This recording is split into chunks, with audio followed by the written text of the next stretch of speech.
Hi, this is DM Bosheck. I've got another video today for you talking about some of the modules we use in our Crusade for Myth Drannor game. These are special effects modules that work with the Pathfinder 1st edition system. These modules add something in terms of visual or audio presentation to the game. They may have other functionality, but their main purpose, in my mind, is that they bring something to the table that enhances gameplay or the narrative with something like effects or sound. This, again, leans into the idea that playing in person and playing on a virtual tabletop are two different experiences, and you can benefit from treating them so. The first module we're going to look at is automated animations.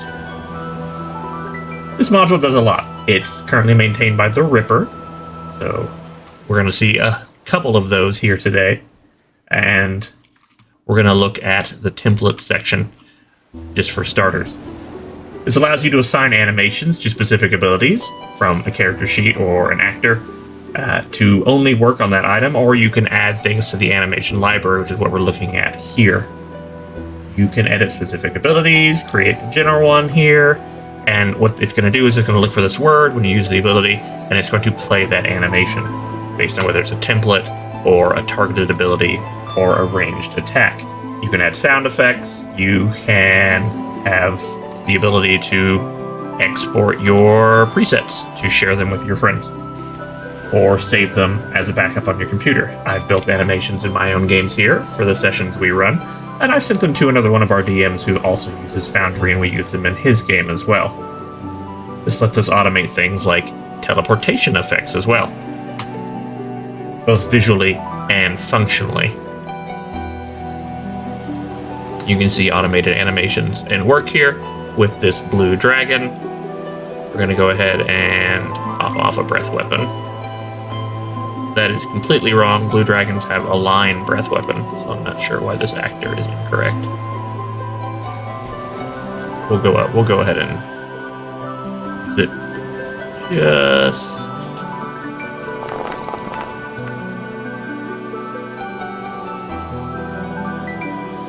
little technical difficulty here. Let's look at the actor. We can fix that. Should be 100-foot line. So we're going to go in here. Now look at a 100 feet.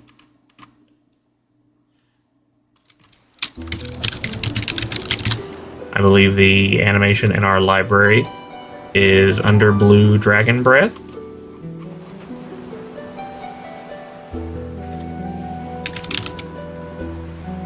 Blue dragon breath, look at that. So now when we use this ability, it's going to function.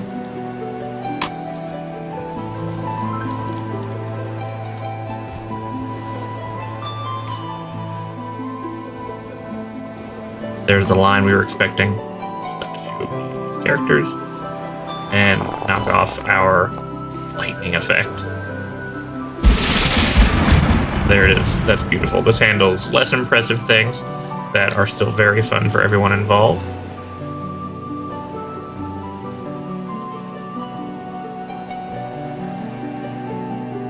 Grab Mossel here and fire an arrow at this dragon. You'll see an arrow animation.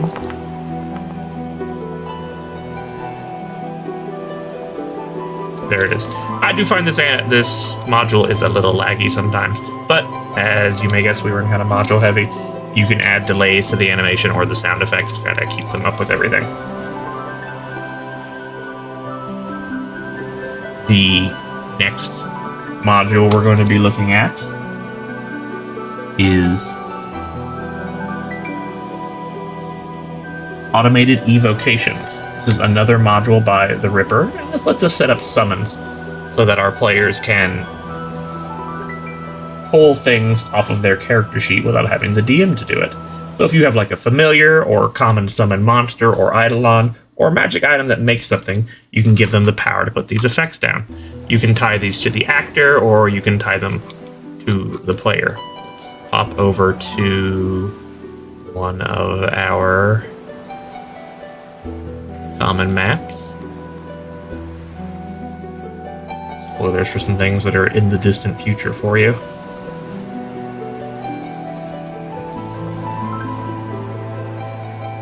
this scene here. So we can open Turandel up here.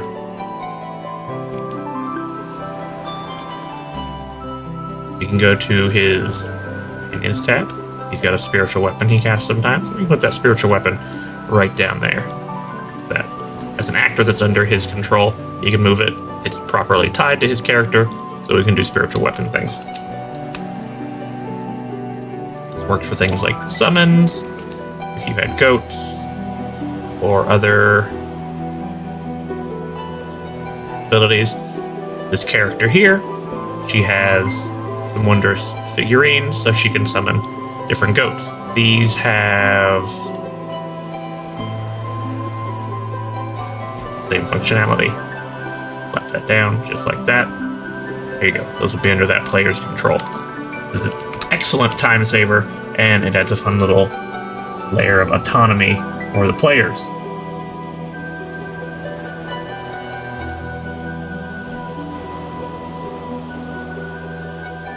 Next up on my list is FXMaster by Ghost. This adds extra effects for scenes. We can go over here and we can look at some of these effects. Core Foundry has a few things. You can enable these in the scene themselves. So if you go to configure here, you can look at the ambience and you can add weather effects. You can see that FXMaster adds a number of effects available. These also come with some granularity. If you wanted your fog to be a little less dense, if you wanted it to be colored, you can do that. You'll see sometimes on some of our screens there might be birds or pests running around or flying around. Those come from FXMaster. The list is Dice So Nice. I've got to kill my FX here.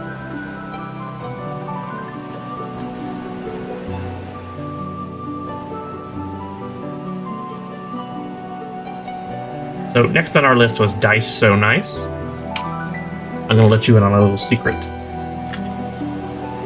This is the module that kind of sold me on Foundry. The wall tools are excellent. The potential for automation is amazing. The thousands of modules that do the thing that you want are incredible.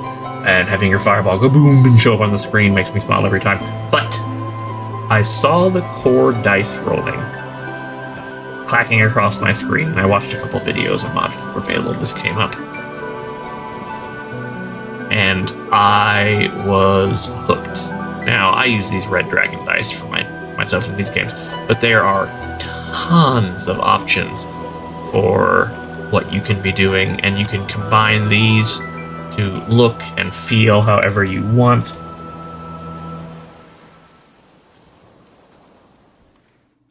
You can add specific effects to rolls. That was over here. So we have natural 20s. You'll see this sometimes. There's going to be a glass. This is built in here. You can have custom sound files in here to play on natural 20s and natural 1s or whatever number. And you can do those from a player in too. So if you have a specific character who has a specific theme, you can kind of let them add that in. Next up is Token Magic FX by Rugalt. So this allows you to quickly use this macro library to put these effects on tokens. You can search here. So one of the common things I use this for is mirror image. So we can select Turandel here, and we can go ahead and execute this. If you know what you're looking at, you can change the number of images and whatnot. This gives a quick visual indicator of things like blur, mirror image. You can use it to create fun effects like a force cage for an NPC that's maybe trapped behind a ritual. You can add blood splatters to your tokens to indicate they're wounded, and there's even a companion automatic wounds module that kind of does that, although it doesn't always want to work for me. I've got this macro here that comes with token magic. It just deletes filters on selected token. So quick and easy to do.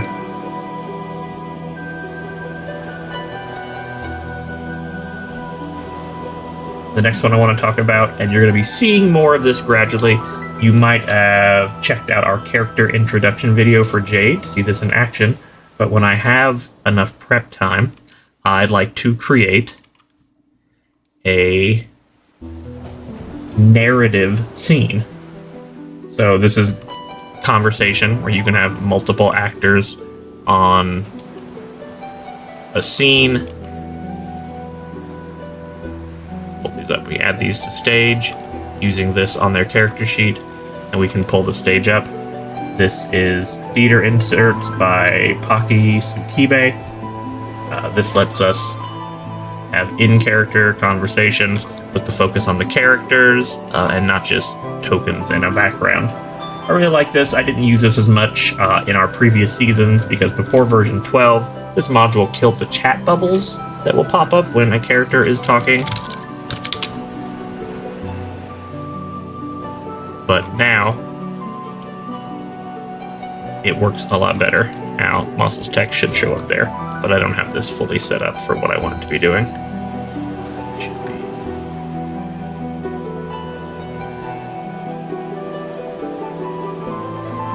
There, I've selected Mossel, and you can see him.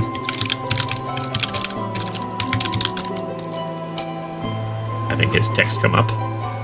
This is really fun, and it helps people focus on the characters and not so much on the map. I do like to create a little narrative element. You can easily get all this. There we go. And it's gone.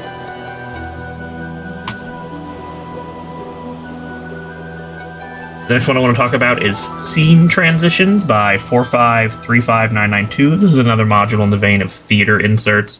This lets me add a narrative element with either in a scene or switching between a scene. You can show an image, play a video, add text over top, all that inside of Foundry. So I've got a transition set up for an old adventure we ran. We're going to go ahead and play that. So it plays this small video in the background, provides a narrative text. Look at, you can tell how many milliseconds to display the video. Just give it long enough for the characters to kind of look. Got 2 different tracks playing now. Just going to kill the music. And then it switched over to this scene.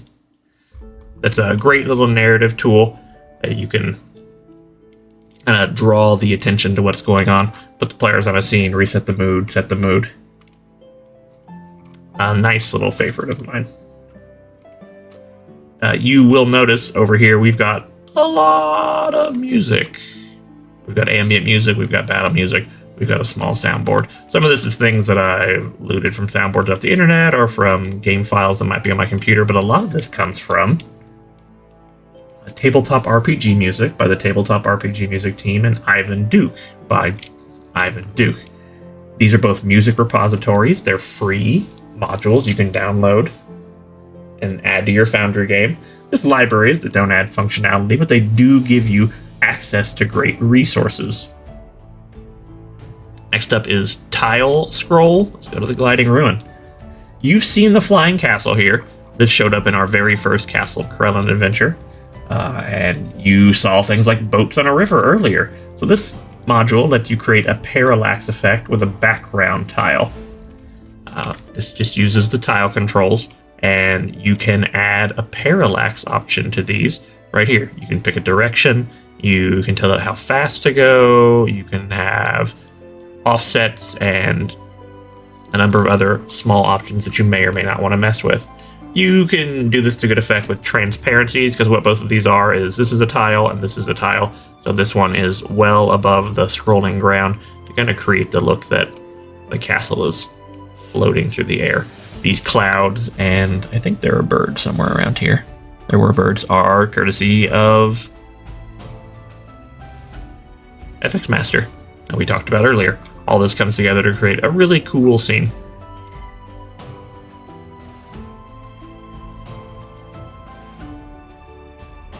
Those are most of the SFX kind of modules I wanted to talk about today. If you've got any questions or have any suggestions on modules we might use, go ahead and pop them in the comments. Until next time.